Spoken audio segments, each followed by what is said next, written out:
Fecher, Chief Growth Officer at Cypress North. We're a digital agency in Buffalo, New York, and you're listening to the Agency Scoop. Each episode, I'll tackle a specific topic from an agency point of view. We're going to talk about what's helping us grow, challenges that we face, how we're working with our clients, and even things that bring us joy.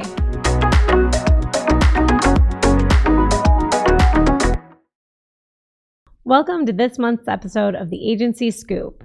So today I wanted to talk about something that I know a lot of agencies and companies all over are dealing with, the great resignation of today. It seems like it's getting worse and worse by the month, and this is happening all over the place with lots of different positions and different people.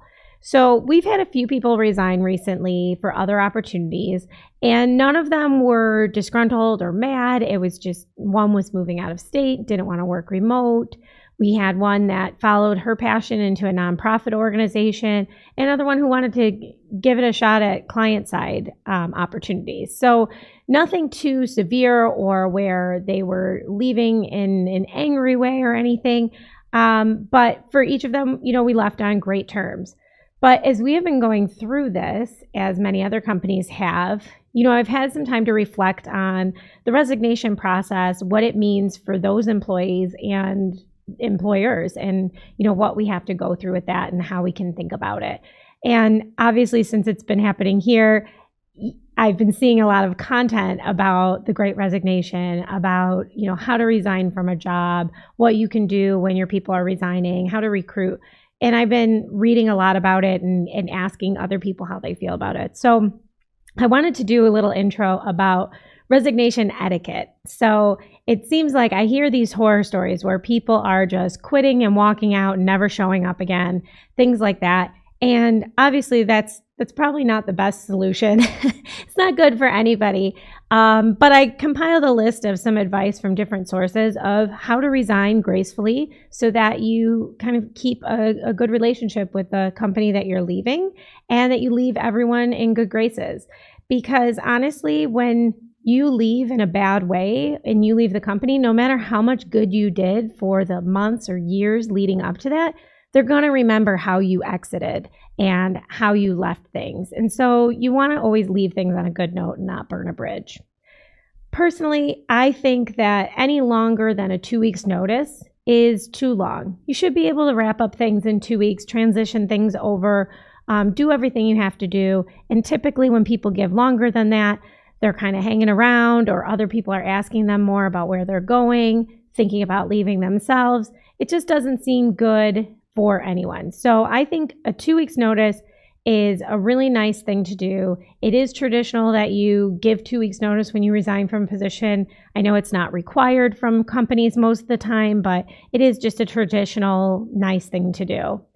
But sometimes companies will ask you to leave right away, especially if you're going to a competitor. So it's something to keep in mind before you resign from a job, that you want to make sure that if you are going to a competitor, that they know that and that you're prepared in case they ask you to leave that day. I think when you're resigning, doing it in person is best. So if you can't do it in person, if you can at least call your manager, talk them through it, tell them the news, tell them why or where you're going, resign to that person one-on-one. There's nothing worse than being completely blindsided when you just get an email that someone is leaving the company and they haven't spoken to you about it at all. Also, when you're leaving in those last 2 weeks, it's great to really put in as much effort as possible, especially in an agency type of job. You have a lot of clients that depend on you, other team members that depend on you for your knowledge about the client or the projects that you're working on. So exiting and documenting your process, documenting any projects that you have in the works, transferring any access to anyone or documents to anyone that might need them that are on your computer and not on a shared server somewhere. Working hard to finish everything and not leaving anything you were assigned unfinished or half done. That's just good process to do when you're leaving a company. Also, I don't think it's right to quit right before a vacation, or if you resign and then take a ton of vacation days in those 2 weeks. I think that if you do, it's kind of rude and leaves people hanging, doesn't give them that full time to transition things or finish out some projects that you're working on. So even if you are quitting right before you had a planned vacation, it is nice to come back from that and then really put in another 2 weeks of work. I believe that if you ask your new employer to extend your start date or push it back a little bit, most of the time they will. And they're not going to say, no, never mind, you can't work here because we can't wait 5 more days. And if they won't consider a new start date, then maybe consider how flexible that employer is going to be when you work for them. So thinking about those things is important. One of the other things that I think is important for people to do during those last 2 weeks is to really connect with everyone that you've worked with before. So that includes your clients, the people all around you, your managers, your mentors, your coworkers. Connect with them on LinkedIn or other platforms. Make sure they have your contact information and you have theirs, and thank them for anything that they might have done for you. So anybody that has taught you something, has helped you along the way, has helped you tackle a big project, I think talking to those people and really having that closure, saying goodbye, giving them just a verbal thank you or a thank you note really goes a long way. And you don't know where they'll be in your journey 2 years from now, 5 years from now. They could be at a different place that you want to work. And so talking to all of those people before you leave and making sure to solidify those relationships is really important. The same goes for clients. So a nice thank you note goes a long way. If you email your client and say, hey, this has been really great working together. I'm so happy I had the opportunity to work on your account. Things like that. It's just a nice way to leave everything and have everyone thinking of you in the best light as you move forward in your career. Now, from the employer side, it's really easy, especially today when it's harder and harder to hire. It's really easy to get upset when someone leaves. Not upset like you're mad at them as the person, but just like, oh no, what are we going to do now? And especially in a smaller company like ours, where everyone is valuable, everyone plays an important role in our client relationships. However, we can also look at this in a positive light. Whenever somebody resigns, it is an opportunity for us. And what I mean by that is, every time there's a change, it doesn't have to be negative. It could be a really positive thing. So one of the things that I have found really useful are exit interviews. They are your company's best friend to find out how people feel about different things, even if it's not the reason that they left, but things that they feel like you could improve, things they feel like could have been better or could have been different, reasons that they're leaving, whether it's something that the new company is offering that they like better than here. Any of those things are an opportunity to learn and change things about your agency for the better. So you can't argue with that to get that feedback. Also, it's an opportunity to adjust client accounts. So when someone leaves and they're working on 5 accounts, you have to move some resources around to make it work, right? We still have to serve the clients. And so moving things around can be a great opportunity for other employees who haven't had a chance to work on a certain account, or they'd like to get experience on a certain channel that they haven't worked on before. So it's kind of nice to mix things up a little bit and be able to move things. Also, hiring new talent, of course. We've actually already, in the time that these employees have resigned, we've actually have 6 people slated to start in the next 2 months, which is really exciting. We were already trying to hire based on the growth that we're having, but we've also replaced those that have resigned. And anytime you can bring in new talent and bring in a new person to the party, they're going to bring their own unique skills and things that their experiences that can always value or can add value and benefit our clients and our agency. So hiring new talent is always an opportunity. Of course, it's a risk. Of course, it's hard to know from an interview or 2 interviews how someone's really going to behave or act or perform in the role. But hiring someone new is also an opportunity to hire somebody great. So it's really exciting to get new people in. It's hard to always just hire a direct replacement. So if someone at a certain level resigns, it's never possible to just slate somebody in their spot the next week and have that short transition period and just go. There's always that time. There's always that that learning curve. So even as we bring people in at Cypress North, we've still been focused on hiring anyone we can that is a good fit and has experience, but also people from the ground level, interns, marketing coordinators straight out of school. So we know that they need time to grow and learn and understand the role and understand how to do the work. But transitions take that time. And so we always try to reward other employees for being there, for picking up the slack when it's needed, for helping out and, being available and understanding that we're in this spot and that we're working to make it better and hire more people. So those are my thoughts on resignations. I know it's something that a lot of people are dealing with. I'd love to hear if you have any other tips or tricks or things that people should know before they resign, or things that your company's doing when someone resigns that might be a little different than what I described.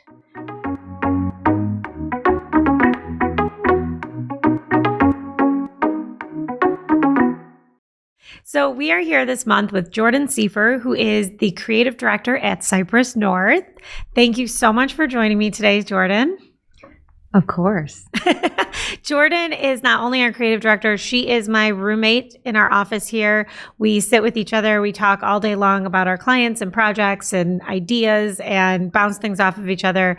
And I couldn't ask for a better roommate. And so I said, why not come on the podcast with me and talk about our creative work? So Jordan, why don't you tell us about what you did before you came to Cypress North and kind of your professional journey up till now? Yeah, so I have been in multiple different agencies in my younger career, just trying to figure out what I wanted to do. I did a lot of someone asked me to do something, I did it. So photography, video, sound, print, logos, and websites even towards the end. And I noticed that my passion was really lying in the last maybe 6 years ago, that I was getting really into digital design and really into web and mobile and apps. And because I just saw that's where the industry was going. Everything's going digital. But I also still have a sweet spot for branding and brand identity and really figuring out a company's target market and what their goals are and where they're going to go into the future, and really digging up those pieces and presenting those ideas to them too. So branding and websites is my jam, but we do everything from photography to video to animation, illustration, branding, digital design, digital ad design, social media, you name it. Our team does it. Well, you're my go-to for any of those things, yeah. Any and all, and anything else that comes up that I think you'd be good at. I'm always like, Jordan, help. Tell me a little bit about your journey to join Cypress North. What made you decide to come here and lead this department and take on this opportunity? Previous to Cypress North, I was in an agency that was very traditional. So a lot of print, a lot of print design, branding work. And I was really getting into digital design around websites and mobile and even social media and digital ad design. So when I was searching for a new position, that was a main goal of mine. I went and interviewed with Cypress North, and it was we were saying the same things. We were completely aligned. It felt really good. And I jumped at the opportunity to really build out this department at Cypress North. And that was about 4.5 years ago now. And now we are kicking. We're constantly making websites and branding and videos and animation. And we're really expand our skills. And it's just, I love it. I'm obsessed. Me too. So when we have a client come in, I think something special that we do here that I've seen evolve over the past couple of years that I've been here and seen you grow with is our process for bringing in a new client with a new project, understanding their challenges. Can you talk a little bit about that learning curve process, that discovery process that we go through? Yeah. So at Cypress North, we really we really consider ourselves like an extension of their team. So it's really important in the beginning stages to really understand their business and to really be a part of that team. So we understand their goals for this specific project, but also their goals for their company, where they see themselves going in the future, who's their customer, what's their target market, are they looking to change that? So we really like dive into all those pieces in the beginning. And a way that we have found to make it easy for everybody to participate, because sometimes you get in a meeting and there's 12 people on the meeting and everybody talks over each other. Nobody has enough time to get their thoughts out, or we've moved on before they could get their thoughts out. So we send out a questionnaire that everybody answers individually, and then we review it internally. And then we have a meeting where we pick out those pieces that don't align or that we need more information on.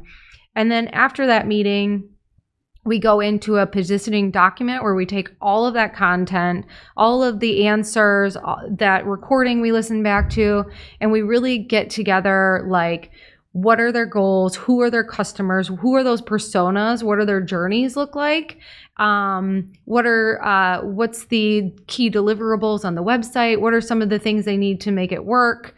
And then that goes into another presentation, and then ultimately leads into like wireframes, or if we're doing a branding project, it leads into branding ideas.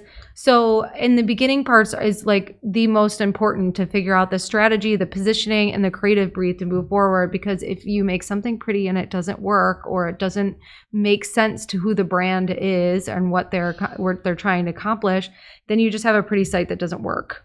Right. Yeah. Right. I think that process gives us so much intel into not just the company and their goals, but the people that we're working with, and lets them get to know us so much better that immediately after that positioning presentation where we're repeating what they said back to us and talking about their goals, they're like, Jordan gets it. She understands me, and then they're a super fan. And so I think that's like a really magical conversation that I've gotten to be a part of and seen how that works. Yeah. You love that when they're like, you nailed it, like at the end of that. And it's not only something for us, but a lot of the times this document is something that they'll use internally. So they'll give to their new employees to go over, and it gives them a really comprehensive level view of like what they're about, who's their customer, their target market, the personas. Like, so it's a really good document for them to have internally as well. But it's also a good document for us to have too when we are continuing into different services, like they're doing ads in the future, or the marketing team is going to take on some services there. It's a good document to have that everybody can review and be on the same page. So that is a really important part of all of the creative processes that we do. Yeah. I think it's really helpful too, not just from when you're doing a big project like a new company website, but even a smaller initiative. If there's a campaign website or a trade show booth or something else that we're kind of working through to do, sometimes it's a mini version of that process. But it's nice to have that like documentation of like, these are the goals, these are the targets, this is what we're doing here, for any new people that come in. I mean, a lot of our clients are experiencing the same challenges as everybody else, where people are resigning, new people are coming in. We have a lot of interns coming in that we have helping us with things, and having all of that is super helpful just for anyone getting acclimated. Yeah, totally. So when you are designing, regardless of what the output is or the deliverable, how do you continue to find inspiration and not have kind of the same style over and over, or the same ideas? How do you keep going without being burnt out? This is a question that's like for every creator out there, whether you're a painter or a potter or a graphic artist or a video. It's how do you keep that inspiration? TikTok star. TikTok star. And I think constantly having inspiration in front of you is one thing, and also finding inspiration in everything that you do. So what I mean by constantly having it in front of you is when you open up your Instagram or any of your like Dribble, what does it look like? Have you curated it to what you want to see, or are you just, swiping through things that Instagram is suggesting? So like if you were to open up my Instagram right now, it would be like branding, UI, UX trends. You would see majority of it, 90% of it is what I look at every single day. And then the other 10% is like people's babies and boyfriends and like, significant events. But always like having that in front of you, like whatever you're doing, you're always seeing ideas, and maybe it doesn't make sense at that moment, but like later down the road, you're like, oh, I have this idea because I've like banked it in my brain. But even like, I was like geeking out over this button hover state that was on a Apple TV app the other day. And I was like, this is so cool. And I was just thinking how I could use something similar to the way that it was working for one of our clients. So there's always those things that you find are like really cool, but there's also like I watched a lot of master classes that had to do around art in general, but not specifically design. And one of the things was use your own handwriting for a font. And I've never thought of that because you always go and look, every designer has like an arsenal of fonts and they use like 10, but like you love them, so you put them away. But there's a time when you can use your own handwriting, and I'm literally using it for a client right now. But I watched this master class 2 years ago now, but now it's like coming back to me like, oh, if I want a handwritten script on a site, I should just do it myself, because then it's authentic and it's a real handwriting, and it's not just a font that was created off of like somebody that thinks a handwriting. So actually using like real things in your design and not just using everything from digital is like a good way to be inspired too. Yeah. What about, outside of looking at other kind of commercial things, I feel like all of our designers here love to be outside, be in nature and do all of those things. Do you think that helps with your process, getting disconnected from Dribbble and Instagram? Big time. Yeah, I think a lot of designers, a lot of content creators have different forms of art that they do as well. Like our senior designer here does pottery.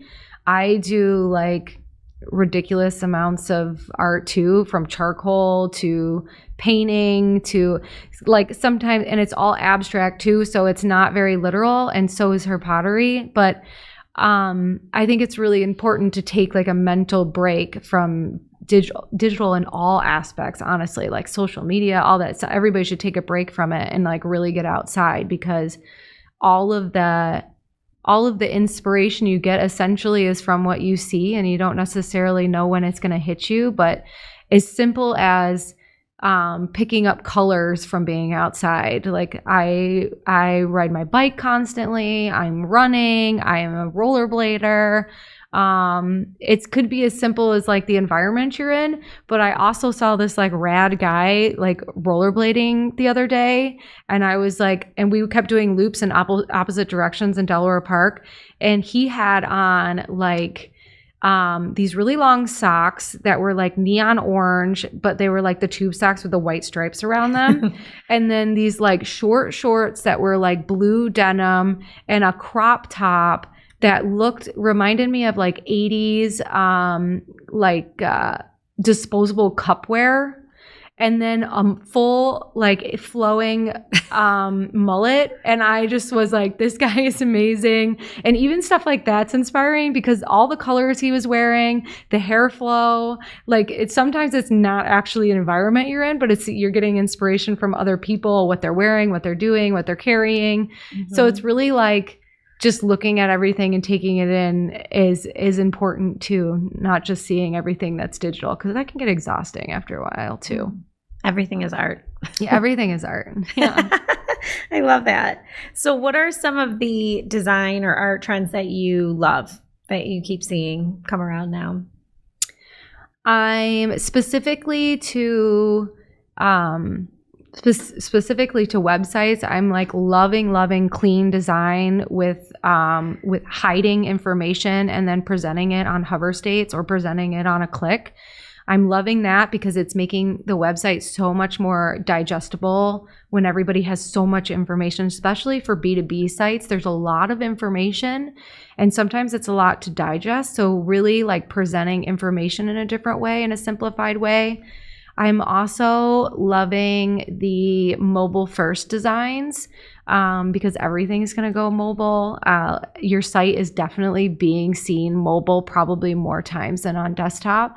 So thinking mobile first and then designing on desktop, great trend. Animated text, I love because it allows you to get a lot more information when it feels like it's less, which is a really important thing, again, with B2B sites.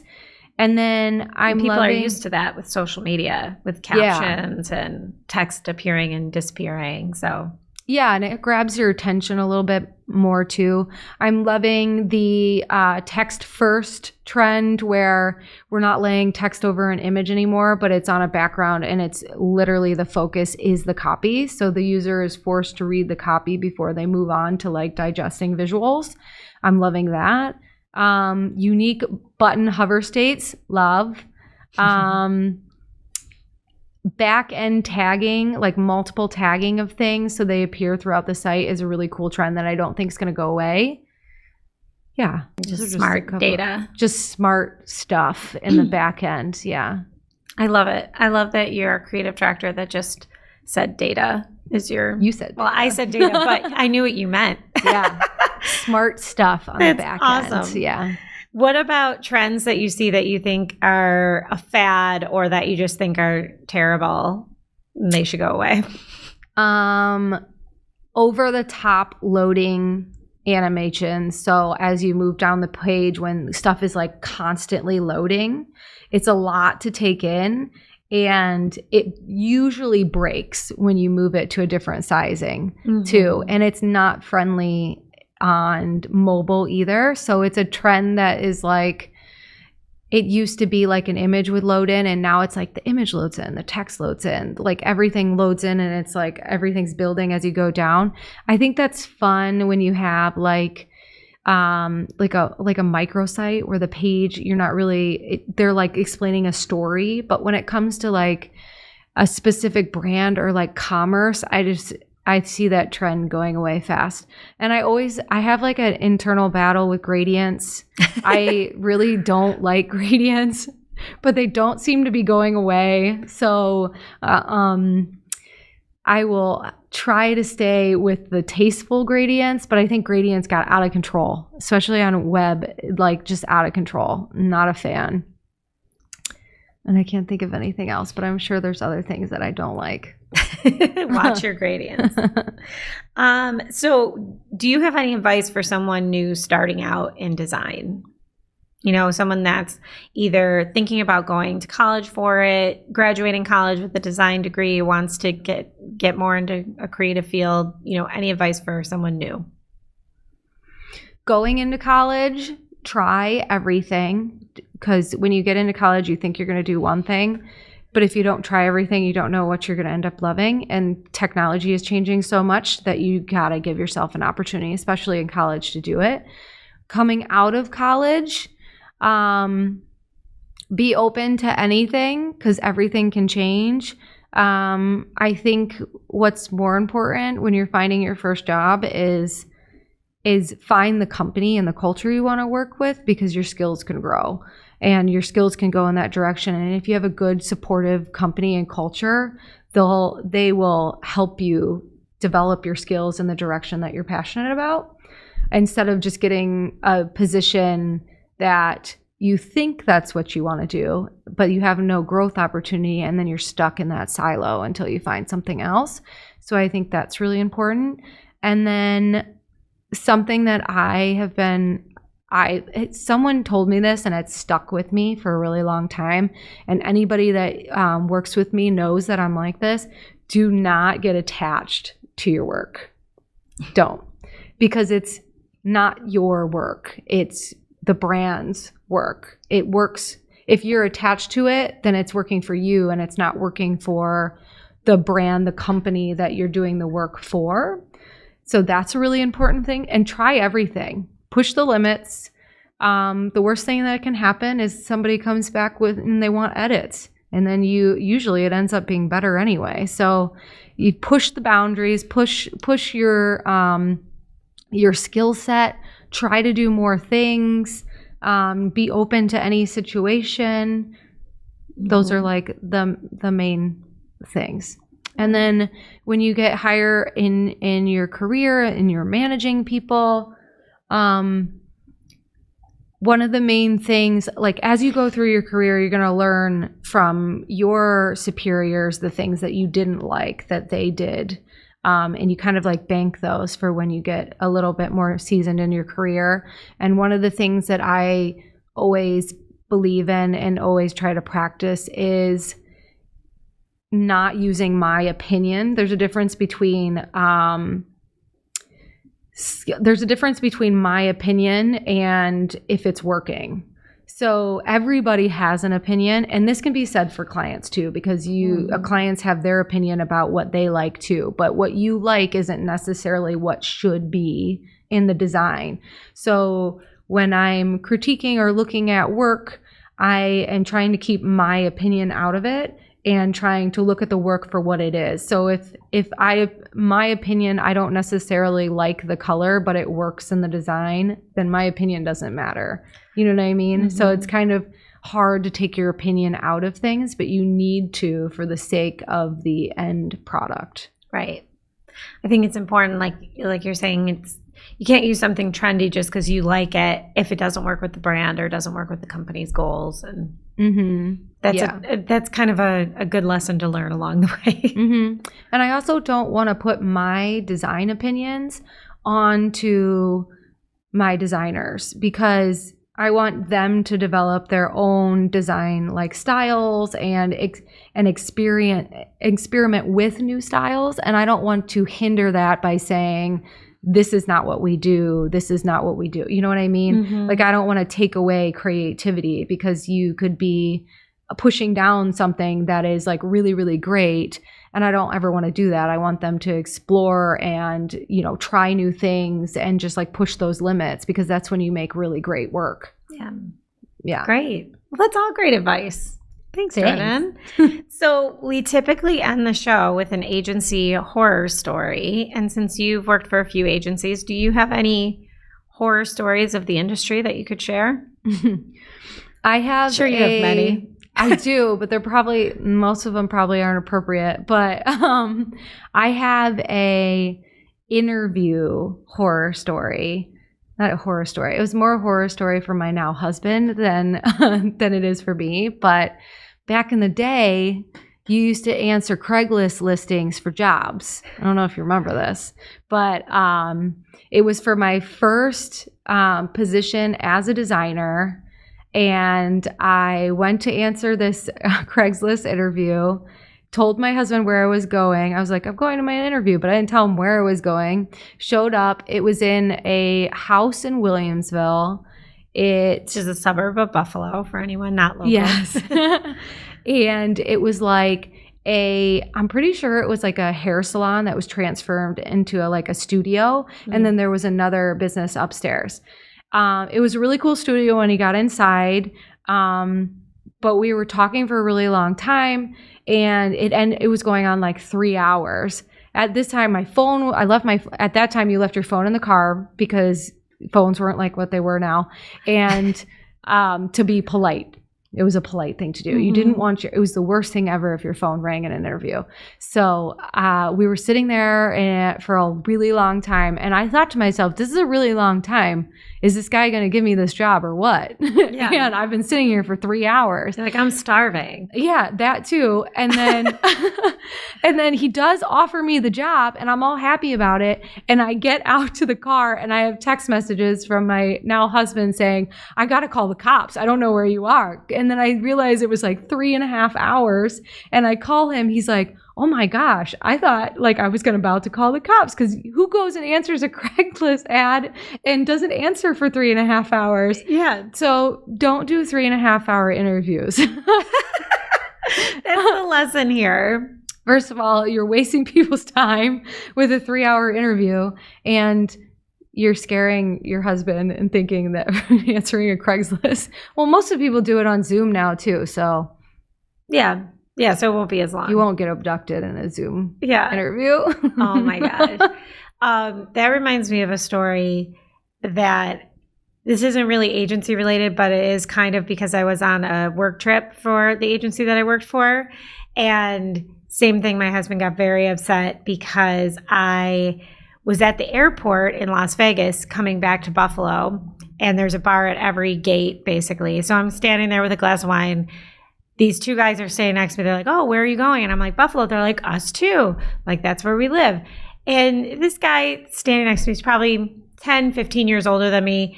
He starts talking. He's like, oh, where do you live in Buffalo? And I said, Lancaster. So then he starts saying where he lives, and he lives in my neighborhood. And he knows all of these people in my neighborhood. And he's offering up this information. I'm not like, oh, do you know so-and-so? He's like, oh, do you know these people? Do you know these people? I'm like, yeah, oh my gosh, how funny. So he's like, yeah, my daughter goes to the high school, blah, blah, blah. So we're chatting. We get on the plane. We get back to Buffalo, and it was delayed. So it's like 2 a.m. And he says, do you want to share a cab back to our neighborhood now that we know each other? And I said, well, no, I have my car, but I'll give you a ride. Your house is on the way to my house. No big deal. So I brought him home to his house, to his wife and children. Like, it was not a big deal. And then the next day I was telling my husband about it because he also, this guy, Mark, who we now know, sells golf clubs. So I was telling my husband about it, and he was so mad that I drove a stranger home from the airport. And in my defense, at 2 in the morning. In my defense, he knew a ton of people we knew, and he lived in our neighborhood. So he's a neighbor now, not a stranger. He was coming from the airport, so he doesn't have like guns on him or anything. Like, he was just there. So I was kind of like, what's the worst that can happen? And it was fine, and I was still alive to tell the story. But like, Ryan still gets like real mad anytime I talk about it. And then the following year, my sister bought the house next door to Mark and met him, and they were at a neighbor bonfire, and he was telling the story about how this dumb girl brought him home from the airport, and he would kill his daughter if she did that. And my sister was like, oh, I know who that is. That's my sister, the Good Samaritan. Oh, no. But I mean, he offered to share a cab. I feel like this is on Mark. This is his problem. It's 2 a.m. and you came from Vegas. Yeah. And there were bars. Exactly. And drinks. I mean, it was one drink, and it was hours before I landed. So, I mean, I don't know if you were strangers at that point. No, exactly. But yeah, but I get it. I still wouldn't do it. You go on a work trip, and your husband's like, what is happening? But nothing bad, just innocent interviewing, driving. It's fine. Oh, no. Well, thank you so much for coming on the Agency Scoop. This was so much fun. If anybody's wondering what it's like to be in our shared office, this is it. We talk about things like this all day long. Yeah. So thank you so much, Jordan. Welcome. Thanks for having me. Thanks for joining us for this episode of the Agency Scoop. If you liked what you heard, you can subscribe so you don't miss a show. You can also find us on the Cypress North YouTube channel or follow the Agency Scoop on Twitter and LinkedIn. I'd love to hear your ideas for future topics. See you next time on the Agency Scoop.